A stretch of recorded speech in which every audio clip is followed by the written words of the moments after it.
Welcome to Super Fast Study with Vishal Raj.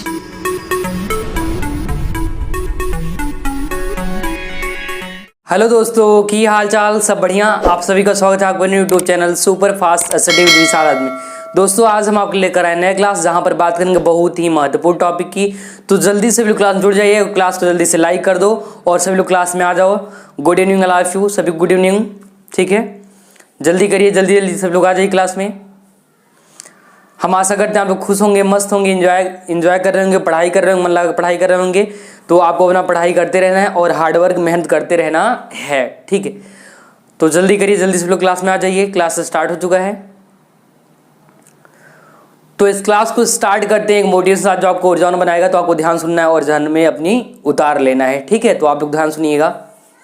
जीवन आपका है, जीवन आपका है, तय भी आपको करना होगा। जीवन आपका है, तय भी आपको करना है कि इसे सोना बनाना है, कि इसे सोना बनाना है, कि इसे सोने में खत्म कर देना है। जीवन आपका है और इसे तय भी आपको करना होगा कि अपनी जिंदगी को सोना बनाना है कि सोने में खत्म कर देना है। तो इसी मोटिव से आज इस क्लास को स्टार्ट करते हैं। तो आज हम लोग बहुत ही इंपॉर्टेंट महत्वपूर्ण टॉपिक पढ़ने वाले हैं। तो चलते हैं अपने टॉपिक की तरफ। जल्दी से फटाफट हेडिंग बना लो, जल्दी से फटाफट हेडिंग क्या बनाना है आपको? विद्युत धारा जनित्र अथवा डायनमो। विद्युत धारा जनित्र, ठीक है।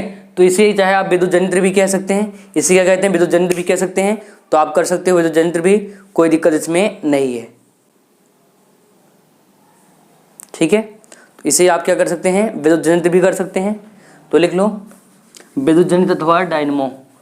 हेडिंग करना है विद्युत जनित्र अथवा डायनमो। विद्युत जनित्र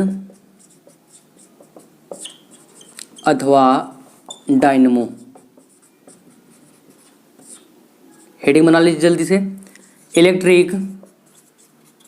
इलेक्ट्रिक जनरेटर आर डायनमो अथवा डायनमो। कर दो हेडिंग जल्दी से फटाफट हेडिंग कर लो आप लोग, जल्दी से कर लो हेडिंग। तो देखो, जब आप लोग शादी में जाते हो, विवाह में जाते हो, होता क्या है, आपको वहाँ पर बजता है डीजे और आप लोग बहुत डांस करते हो मस्त वाला। तो डीजे वाला बाबू गाना बजाता है और मस्त एंजॉय के साथ मजे में डांस करते हो।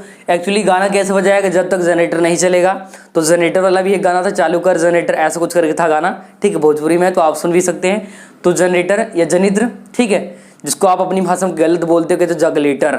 और जगलेटर क्या है? ये गलत वर्ड है हिंदी में, या शुद्ध वैसे ही जनित्र हिंदी में, या डायनमो, और इसको इंग्लिश में जनरेटर बोलते हैं। जो जनरेट करता है, बनाता है, ध्यान रखना है। ठीक है, तो ये आपको जानते रहना है। ठीक है, जनरेटर के बारे में जानते रहना, आपको ध्यान सुनना है। ठीक है, तो शादी में गए, मेले में गए, विवाह में गए, कहीं भी जाते हो, आपको ये जनरेटर मिल जाता है। अगर ये ना होता तो ऐसा क्या होता? तो कुछ नहीं होता, कुछ भी हो नहीं पाता, मतलब आप कुछ भी नहीं कर पाते, विद्युत नहीं पाते। ठीक है, ध्यान रखना है। तो अब जनित्र की ना बात करते हैं, एक एक पॉइंट मैं आपको समझाऊंगा, तो आपको ध्यान सुनना है और अच्छे से यहाँ पर सेट कर लेना है। ठीक है, चलो।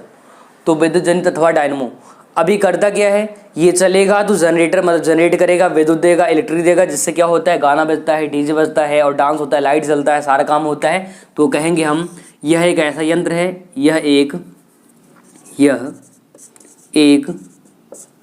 ऐसा यंत्र है, मशीन है, जो यांत्रिक ऊर्जा को, मैकेनिकल एनर्जी को, यांत्रिक ऊर्जा को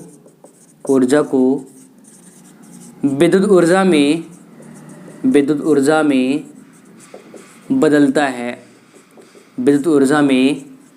बदलता है, ठीक है, यह एक ऐसा मशीन है, यंत्र है, जो करता क्या है? यांत्रिक ऊर्जा को क्या करता है? यांत्रिक ऊर्जा को विद्युत ऊर्जा में बदलता है।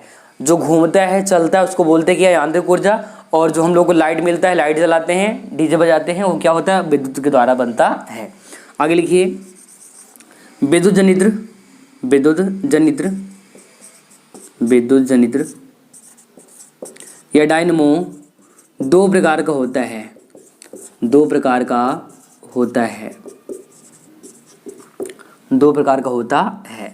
पहला कर लीजिए एसी जनरेटर, एसी जनरेटर, जिसको कहते हैं प्रत्यावर्ती धारा जनित्र। एग्जाम में आ चुका है और यही पढ़ाने वाले हैं आज पूरा डिटेल से, प्रत्यावर्ती धारा जनित्र, AC generator. Alternating current generator, दूसरा होता है डीसी जनरेटर, डीसी जनरेटर जिसको कहते हैं दिष्ट धारा जनित्र। तो दो टाइप का होता है, कितने प्रकार का, दो प्रकार का, एक एसी होता है और एक डीसी होता है। तो इतना आप लोग नोट कर लीजिए, जल्दी से इतना लिख लो आप लोग, जल्दी से फटाफट इतना नोट कर लो आप लोग।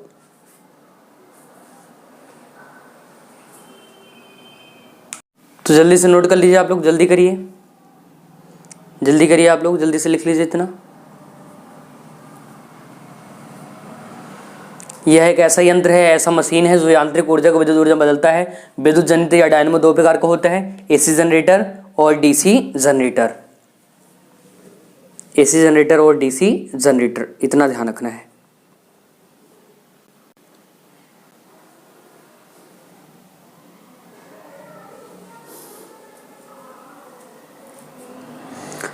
लगा दो आग पानी में, जवानी इसे कहते हैं, छीन लो सिलेक्शन, कहानी इसे कहते हैं। तो लगा दो आप लोग पानी में, आप लोग कुछ भी कर सकते हो, पानी में लगा सकते हो, कुछ भी कर सकते हो, ठीक है। पेपर को धुआं कर सकते हो। तो आपको करना है ये चीज़, तो जल्दी से क्या करिए, जल्दी ये कर लीजिए, ये काम कर लीजिए, फिर आपको ये सारा काम कर लेना है, धुआं कर देना है। पेपर में आता है एग्जाम, खोपड़ी में क्या कर देना है, छेद कर देना है आप लोगों को, ठीक है। और अगर नहीं कर पाए तो आपकी खोपड़ी में हम छेद कर देंगे। तो आपको अपनी खोपड़ी नहीं छेद करवाना है, बढ़िया से पढ़ना है, समझना है एंड इसको नोट करना है। तो जल्दी कर लीजिए।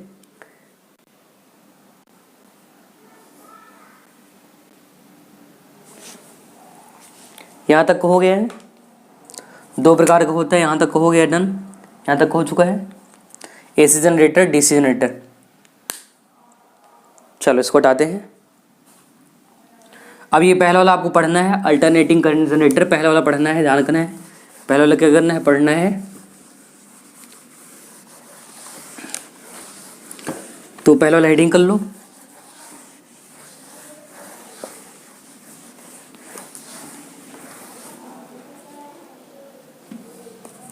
हेडिंग कर लो पहला वाला, प्रत्यावर्ती धारा जनित्र, ठीक है। एसी जनरेटर या अल्टरनेटिंग करेंट जनरेटर। पहला वाला हेडिंग बना लो जल्दी से, प्रत्यावर्ती धारा जनित्र। एग्जाम में ये 5 नंबर कई बार आ चुका है, बहुत ही इंपॉर्टेंट है, आपको ध्यान रखना है। तो प्रत्यावर्ती धारा जनित्र, अल्टरनेटिंग करंट जनरेटर, इतना हो गया होगा, हेडिंग कर चुके होंगे आप लोग, हो गया। प्रत्यावर्ती धारा जनित्र, इसमें लिखिए, इसमें आपको नोट करना है, इसमें लिखना है क्या, यह एक ऐसा यंत्र है, यह एक ऐसा मशीन है, यंत्र है जो यांत्रिक ऊर्जा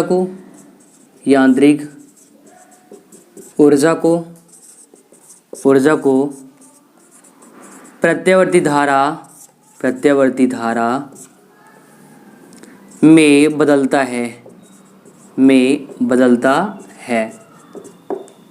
प्रत्यावर्ती धारा जनित्र में, मतलब प्रत्यावर्ती धारा में क्या करता है, बदलता है किसको, यांत्रिक ऊर्जा को, ठीक है। इसी में हेडिंग आगे बना लेना है, सिद्धांत। हेडिंग करना है क्या, सिद्धांत हेडिंग कर लेना है, ठीक है। और सिद्धांत में ये लिखना है कि जो ये जनित्र है, विद्युत जनित्र, या एसी जनरेटर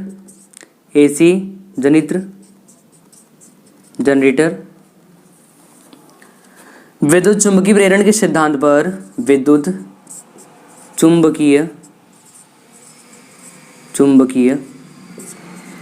प्रेरण के सिद्धांत पर कार्य करता है। प्रेरण के सिद्धांत पर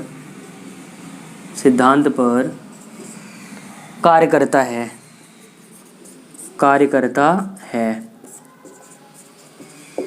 ठीक है, कार्य करता है।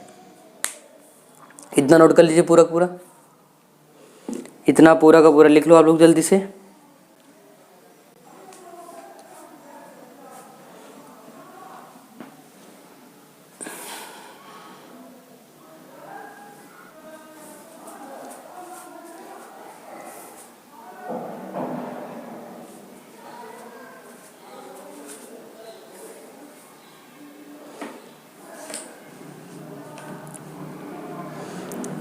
चलिए इतना हो गया, जल्दी करिए, जल्दी से नोट करिए, फिर इसको हटाते हैं, फिर आगे संरचना बताते हैं।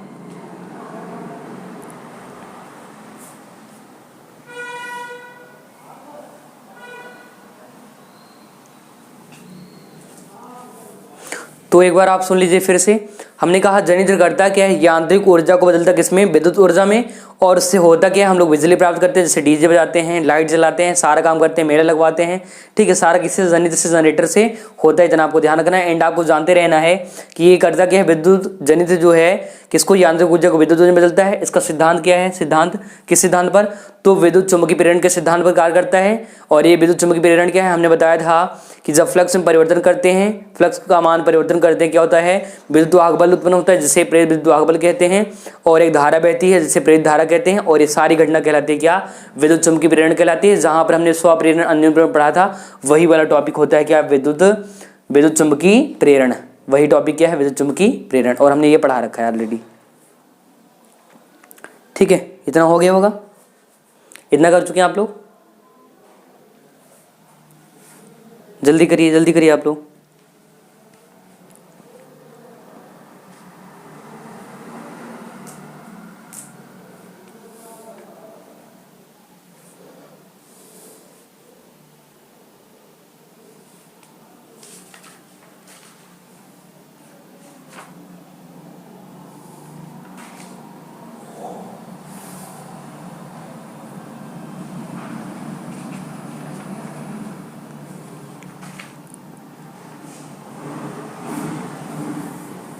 इसको हटाया जाए, अब इसको हटाया जाए, हटाते हैं इसको हटा देते हैं, अगले हेडिंग पे आते हैं, ठीक है। तो हमने जनित्र के बारे में जान लिया, एग्जाम में छप चुका है 5 नंबर, और 5 नंबर का आता है, बहुत इंपॉर्टेंट टॉपिक है, आपको ध्यान रखना है ये, ठीक है। तो अब अगला हेडिंग कर लेना आपको जल्दी से, अगला हेडिंग कर लेना है। देखो अगला हेडिंग क्या है, अगला हेडिंग है कंस्ट्रक्शन, संरचना। तो हेडिंग बनाओ जल्दी से, संरचना। तो हम लोग मिलने वाले हैं रचना देवी से, कंस्ट्रक्शन। तो किससे मिलेंगे, संरचना से, रचना देवी से। तो ये हेडिंग कर लेना आपको जल्दी से, ठीक है। रचना हो गया, इसमें एक लिख लेना थोड़ा से कि इसके प्रमुख भाग निम्नलिखित हैं। सरकारी लाइन है ना ये, प्रमुख भाग क्या है, निम्नलिखित हैं, प्रमुख भाग क्या है, निम्नलिखित हैं, ठीक है। तो संरचना कंस्ट्रक्शन में अब आपको स्क्रीन पर डायग्राम दिख रहा होगा, स्क्रीन पर डायग्राम इसका दिख रहा होगा, हेडिंग आप कर लिए होंगे कंस्ट्रक्शन संरचना, तो आपको डायग्राम दिख रहा होगा साइड में यहाँ पर, ठीक है। संरचना में आपको डायग्राम दिख रहा होगा, डायग्राम में आपको देखिए समझना है क्या क्या चीज़ें होती हैं। तो आपको दिख रहा होगा ABCD, जो आपको ABCD दिख रहा है ना, ABCD का नाम क्या है जानते हैं, उसका नाम है आर्मेचर या कुंडली, ठीक है। फिर आपको देखो और भाग दिख रहा होगा, N और S दिख रहा होगा। N और S को कहते हैं नॉर्थ पोल साउथ पोल, मतलब चुंबक, चुंबकीय फील्ड कहते हैं, या क्षेत्र चुंबक कहते हैं, फील्ड मैग्नेट कहते हैं। N मतलब नॉर्थ, S मतलब साउथ, ठीक है। साथ में आपको दिख रहा होगा क्या, B1 दिख रहा होगा, B2 दिख रहा होगा, B1 और B2 है ब्रश, C1 और C2 दिख रहा होगा, C1 और C2 है सर्पी वलय, ठीक है। तो डायग्राम जल्दी से बना लीजिए आप लोग, जल्दी से बना लीजिए, जल्दी से इसका डायग्राम बना लो। और इसमें 4 भाग होता है, आपको जानते रहना है, 4 चीज़ों के बारे में बताएंगे, 4 भाग, ठीक है। तो क्या क्या होता है, पहला क्षेत्र चुंबक होता है, क्षेत्र चुंबक जो N और S दिख रहा होगा डायग्राम में। दूसरा आपका होता है, हमने कहा ना आर्मेचर या कुंडली होती है, क्या होता है, आर्मेचर या कुंडली होता है, ठीक है। और जो तीसरा होता है उसको हम लोग सर्पी वलय कहते हैं, जो C1 और C2 दिख रहा है वो क्या है, सर्पी वलय, ठीक है। और चौथा होता है क्या, ब्रश होता है, ब्रश होता है, जो कि आपको B1 और B2 दिख रहा होगा। तो इसके प्रमुख भाग कितने होते हैं, 4 भाग होते हैं, क्षेत्र चुंबक, आर्मेचर कुंडली, सर्पी वलय और ब्रश। डायग्राम जल्दी से बना लीजिए या तो आप स्क्रीनशॉट कर सकते हैं, जल्दी करिए आप लोग। चारों भाग आपको दिख रहे होंगे, क्षेत्र चुंबक, आर्मेचर कुंडली, सर्पी वलय और ब्रश, 4 भाग दिख रहा होगा, ये ध्यान रखना है आपको।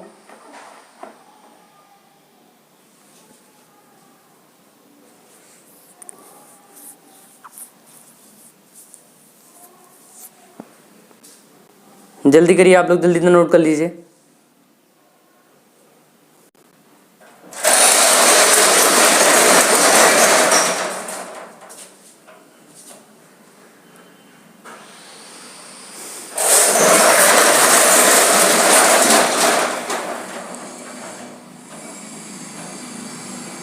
हो गया, चारों पॉइंट कर लिए कंस्ट्रक्शन में, संरचना में।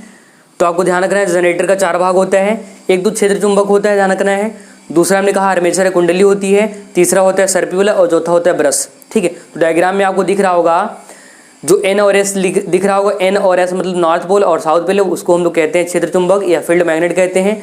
दूसरा आपको दिख रहा होगा ABCD जिससे आर्मेचर या कुंडली कहते हैं। फिर आपको दिख रहा होगा C1 और C2 जिसको हम लोग सर्पी वलय कहते हैं, और दिख रहा होगा B1 और B2 जिसको हम लोग कहते हैं क्या, ब्रश कहते हैं। तो ये डायग्राम जल्दी से बना लीजिए और जल्दी क्या करिए, जल्दी ये सारे पॉइंट जो है 4 भाग आपको बताना है, 4 भाग लिखना है एग्जाम में। तो ये चारों जल्दी से पॉइंट लिख लो, फिर हेडिंग वाइज आपको बता देते हैं।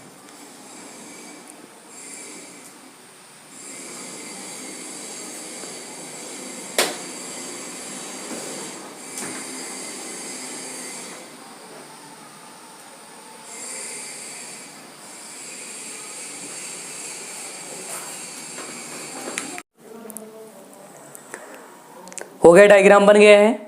और ये चारों पॉइंट आपको लिख लेना है, फील्ड मैग्नेट, आर्मेचर या कॉइल एंड सर्पी वलय एंड आपको ब्रश, ये 4 पॉइंट जल्दी से कर लेने हैं। तो अगर इतना हो गया हो तो आगे बढ़ाया जाए, आगे बताया जाए आप लोगों को।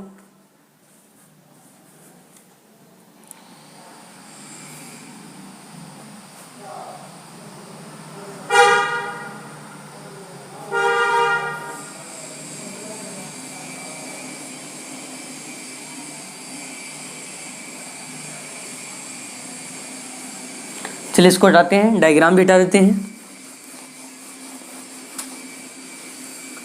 अब देखो जो 4 भाग आप लिखे हो वही 4 भाग के एक साथ स्क्रीन पे दिखाते हैं और आपको 4 पॉइंट बताते हैं, आपको ध्यान सुन लेना है और उसको नोट कर लेना है, ठीक है। हमने पहले ही बताया था जो N और S दिख रहा तो क्या है, आपको दिखेगा मैग्नेट है, चुंबक है, ABCD आर्मेचर कुंडली है, और वही B1 और B2 ब्रश है, और C1 और C2 क्या है, सर्पी वलय है। तो अब आपको स्क्रीन पर दिख रहा होगा 3 भाग दिख रहा होगा, क्षेत्र चुंबक, आर्मेचर कुंडली या सर्पी वलय। तो उसमें से पहला भाग आपको दिख रहा होगा जो कि है क्या, क्षेत्र चुंबक। तो आपको हेडिंग कर लेना है फील्ड मैग्नेट, क्षेत्र चुंबक। स्क्रीन पर ये डायग्राम आपको दिख रहा होगा, मतलब ये हिंदी जो है इसका लिखा हुआ दिख रहा होगा, आप इसका डायग्राम बनाए होंगे। तो डायग्राम में आपको ध्यान रखना है N और S वाला पॉइंट, ठीक है। तो आपको इसका हिंदी दिख रहा होगा, क्षेत्र चुंबक का, फील्ड मैग्नेट का। अब देखिए इसमें लिखा क्या है, लिखा है यह क्या है, एक अति शक्तिशाली चुंबक होता है। यह होता क्या है, अति शक्तिशाली चुंबक होता है, ठीक है, जिसके ध्रुवों के मध्य एक कुंडली को चुंबकीय क्षेत्र की दिशा के लंबवत अक्ष के परिधि तेजी से घुमाया जाता है। तो ये पॉइंट जो आपको दिख रहा है इसको लिख लेना है, नोट कर लेना है, इतना डन कर लेना है, जल्दी करिए आप लोग, ठीक है। क्षेत्र चुंबक हेडिंग करना है फील्ड मैग्नेट, और इसमें लिखना है यह एक अति शक्तिशाली चुंबक होता है जिसके ध्रुवों के मध्य एक कुंडली को चुंबकीय क्षेत्र की दिशा के अक्ष, लंबवत अक्ष की परिधि तेजी से घुमाया जाता है।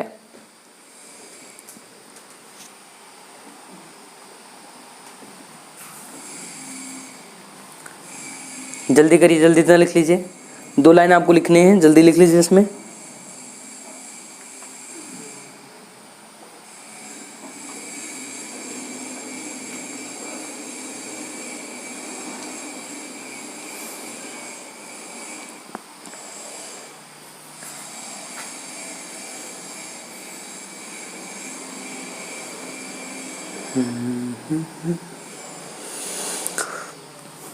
तो आपको ध्यान रखना जो N और S होता है मैग्नेट होता है, जिसको हम लोग चुंबक क्षेत्र कहते हैं, फील्ड मैग्नेट कहते हैं। वो करता क्या है, उसके बीच आर्मेचर होता है जो तेज घूमता है, और जबकि ये उत्पन्न करता क्या, बहुत अधिक चुंबकीय क्षेत्र उत्पन्न करता है।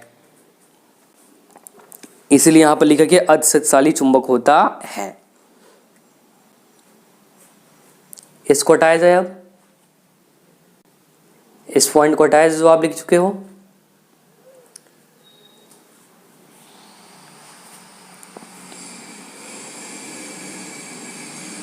ठीक है, इसको हटाते हैं। अब देखो आपको स्क्रीन पर अगला हेडिंग दिख रहा होगा, जो कि आपको हेडिंग दिख रहा होगा क्या, आर्मेचर या कुंडली। क्या दिख रहा होगा, आर्मेचर या कुंडली। ठीक है, तो ये हेडिंग बना लीजिए, आर्मेचर या कुंडली। इंग्लिश में भी इसको आर्मेचर कहते हैं और कॉइल भी कह सकते हो। तो इसमें हिंदी आपको दिख रहा होगा, यह एक मुलायम लोहे की एक क्रोड पर लिपटी अत्यधिक संख्या में पृथकृत या अलग अलग तारों कुंडली है, जिसे चुंबकीय क्षेत्र में तेजी या तेज गति से घुमाया जाता है। जिसे चुंबकीय क्षेत्र में तीव्र गति से घुमाया जाता है। तो इतना आपको हिंदी नोट कर लेना है, हेडिंग दूसरा करके, जिसका नाम है आर्मेचर या कुंडली में हेडिंग करना है, और उसमें इतना नोट कर लेना है कि ये होता क्या है। तो यह क्या है, मुलायम लोहे की एक क्रोड पर लिपटी अत्यधिक संख्या में अलग अलग तारों कुंडली है या पृथकृत तारों कुंडली है, जिसे चुंबकीय क्षेत्र में तीव्र गति से घुमाया जाता है। तो जो आपको दिख रहा है इसको नोट कर लेना है जल्दी से, इसको जल्दी से डन कर लीजिए आप लोग। ये ABCD कुंडली या कॉइल की बात कर रहा है, जो तेजी से घूमता है चुंबकीय क्षेत्र में, ध्यान रखना है।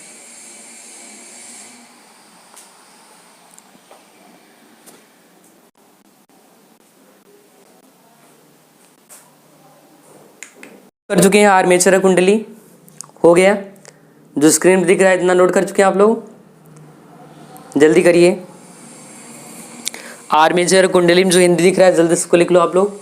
फिर अगले हेडिंग पे चलते हैं, जिसको सर्पी वाला है, ठीक है, जिसको स्लिप रिंग्स कहते हैं। अगले हेडिंग पे चलते हैं।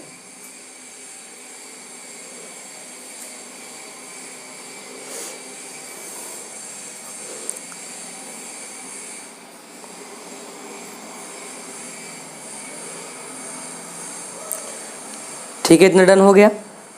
इसको हटाया जाए आर्मेचर कुंडली को।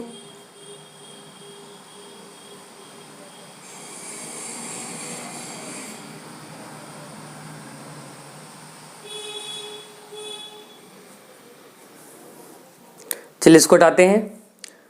अब देखो आपको स्क्रीन पर अगला हेडिंग दिख रहा होगा, ठीक है, जिसको हम लोग सर्पी वाला है या स्लिप रिंग्स कहते हैं। तो देखो इसमें भी हिंदी लिखा होगा 2 लाइन, आपको ये 2 लाइन नोट करना है। एग्जाम अगर आता है पूरा लिखना है, सारा हेडिंग, सारा पॉइंट टू पॉइंट, और आपको 5 नंबर मिलना है, तो आपको ध्यान रखना है। तो इसमें सर्पी वलय में आपको दिख रहा होगा कि कुंडली के सिरे के 2 अलग अलग धातु के वलयों C1 व C2 से जोड़ देते हैं। ये वलय सम अच्छी होते तथा कुंडली के साथ घूमते हैं। तो C1 और C2 2 कुंडलियां आपको दिखी होंगी, जो पॉइंट दिखे होंगे, जिसको सर्पी वलय या स्लिप रिंग्स कहते हैं। ये होता क्या है, ये इनको कनेक्ट कर देते हैं एक दूसरे से, और ये जैसे आर्मेचर घूमता है कुंडली के साथ ये भी घूमते हैं।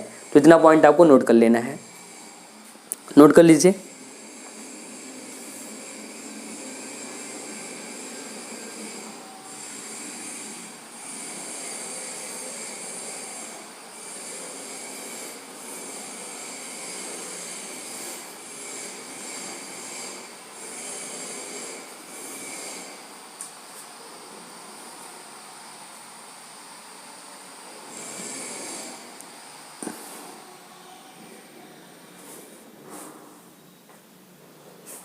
हो गया इतना। सर्पी वाले आप लिख चुके हैं, सर्पी वाले हो चुका है। इसको हटाया जाए। तो आपने डायग्राम में देखा था C1 और C2, जिसको सर्पी वाले या स्लिप रिंग्स कहते हैं, ध्यान रखना है। तो उसी पॉइंट को एक दूसरे से कनेक्ट कर देते हैं, और जैसे ही आर्मेचर कुंडल घूमता है ये भी साथ में ऐसे ऐसे करके घूमने लगता है। ठीक है,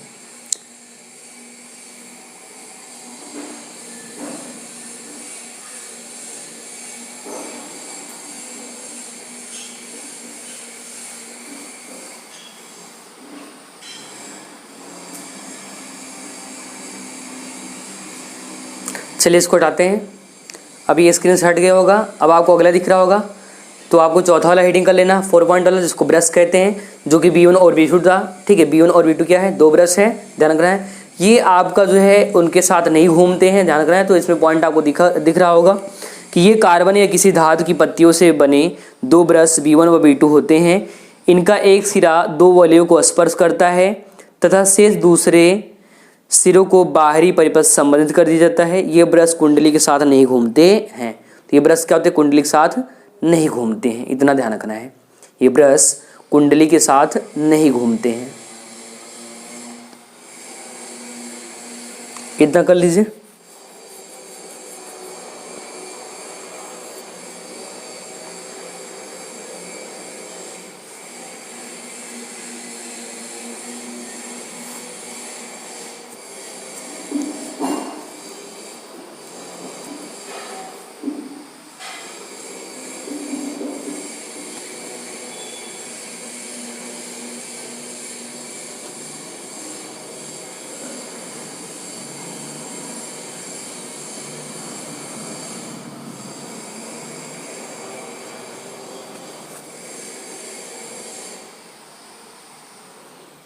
हो गए हैं, ब्रश के बारे में लिख चुके हैं आप लोग, ब्रश कर चुके हैं, ब्रश वाला डन हो गया है आपका। जो ब्रश या ब्रश पॉइंट दिख रहा होगा B1 और B2, ये ध्यान रखना है। दो ब्रश होते हैं जो क्या होते हैं? सर्पियोलस कनेक्ट होते हैं और साथ में बाहरी परिपथ से भी कनेक्ट होते हैं। एंड ये कुंडली के साथ या आर्मेचर के साथ कभी घूमते नहीं है, एक जगह स्थिर रहते हैं। ये पॉइंट आपको ध्यान रखना है।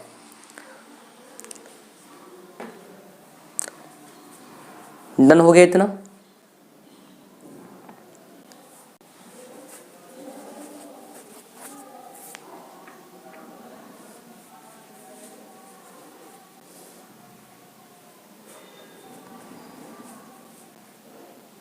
आप चाहे तो इसका स्क्रीनशॉट कर सकते हैं या तो आप चाहे तो इसको लिख भी सकते हैं। हमने आपको टाइम दिया लिखने के लिए, तो आराम से लिखते रहिए, ठीक है। चलो इसको हटाते हैं। तो ये हट गया होगा। अब देखो ये आपका जो पॉइंट था संरचना, ये कंस्ट्रक्शन वाला भाग क्या हो गया? खत्म हो गया, ठीक है। संरचना क्या हो गया? खत्म हो गया। अगले हेडिंग तरफ चलते हैं, ठीक है। अब देखो आपको अगला हेडिंग कर लेना है। अगला हेडिंग प्रोसीजर, कार्यविधि। तो हेडिंग करना है कार्यविधि। आपको इतना एग्जाम में लिखना पड़ेगा, तभी आपको नंबर जो है पूरा का पूरा मिलेगा। तो हेडिंग कर दो प्रोसीजर कार्यविधि। प्रोसीजर कार्यविधि हेडिंग कर लो, ठीक है। जल्दी करिए, प्रोसीजर कार्यविधि हेडिंग कर लीजिए।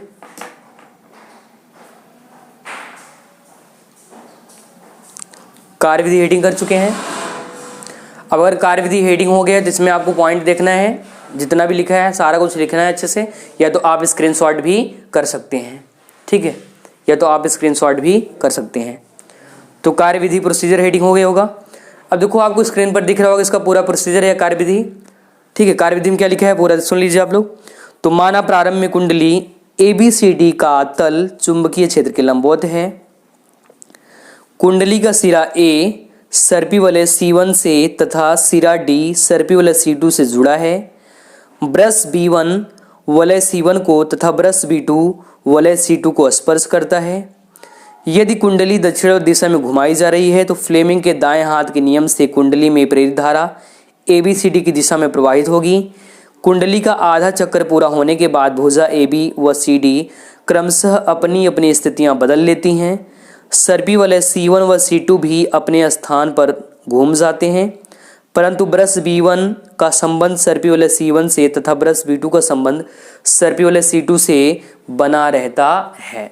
सर्पी वलय C2 से बना रहता है। तो जितना आपको हिंदी दिख रहा है इतना नोट कर लेना है, चाहे तो आप इसका स्क्रीनशॉट भी कर सकते हैं। तो इतना कर लीजिए, जल्दी से इतना कर लो।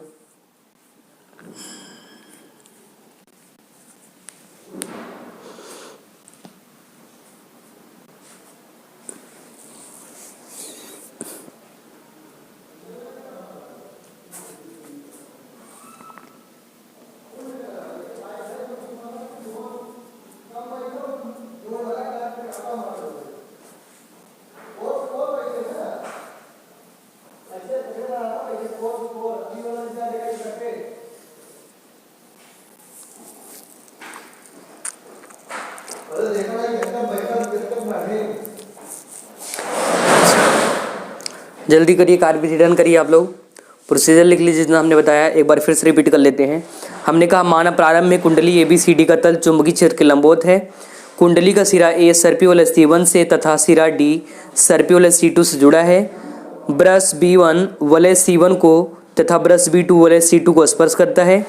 यदि कुंडली दक्षिण दिशा में घुमाई जा रही है तो फ्लेमिंग के दाएं हाथ के नियम से कुंडली में प्रेरित धारा ABCD दिशा में प्रवाहित होगी। कुंडली का आधा चक्कर पूरा होने के बाद भुजा AB व CD क्रमशः अपनी अपनी स्थितियां बदल लेती हैं। सर्पियोलस C1 व C2 भी अपने स्थान पर घूम जाते हैं, परंतु ब्रश B1 का संबंध C1 से तथा ब्रश B2 का संबंध सर्पियोलस C2 से बना रहता है, कोई चेंज उसमें नहीं होता है।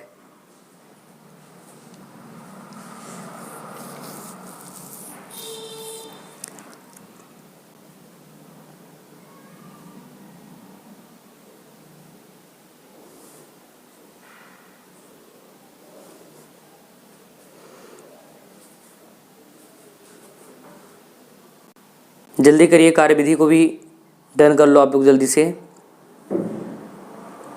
हो गया है, चलिए इसको हटाते हैं। ठीक है, अब देखो ये जो आपका ये लेसन था, ये लेसन पूरी तरह समाप्त हो गया है। जो प्रत्यावर्ती धारा जनित्र या AC अल्टरनेटिंग करंट लेसन था, ये पूरी तरह समाप्त हो गया है। आपको ध्यान रखना है ये लेसन समाप्त है। इसमें जितने 5 नंबर वाले क्वेश्चन थे वो हमने करवा दिया, वो चाहे आपका ट्रांसफार्मर हो, प्रत्यावर्ती धारा जनित्र हो, या फिर जितना भी पॉइंट था हमने पॉइंट टू पॉइंट सब कुछ पढ़ा दिया है। ठीक है, सारा चीज डन कर दिया है, तो ये आपका समाप्त हो चुका है। अब इसके बाद जो पढ़ेंगे वो भौतिक विज्ञान जो क्लास 12 है, फिजिक्स है, उसका पार्ट 1 का अंतिम लेसन होगा, जिसको विद्युत चुम्बकीय प्रेरण कहते हैं। उसको हम लोग पढ़ेंगे, मतलब विद्युत चुम्बकीय तरंगे, इलेक्ट्रोमैग्नेटिक वेव्स पढ़ेंगे, वो लास्ट रहेगा। बाकी चुम्बकीय प्रेरण और ये सारा कुछ खत्म हो गया, समाप्त हो गया है, तो वो हम लोग अंतिम वाला पढ़ेंगे, ध्यान रखना है। ठीक है, तो हमने आज जो है सीखा प्रत्यावर्ती धारा जनित्र, जिसको कहते हैं जनरेटर।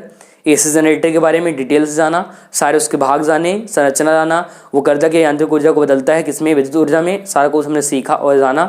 तो आज का क्लास यहीं तक रहेगा, बाकी जो इसके आगे पढ़ेंगे अगले सेशन में। तो आज के लिए इतना ही, बाकी मिलते हैं अगले एपिसोड में। तब तक नमस्कार, जय हिंद।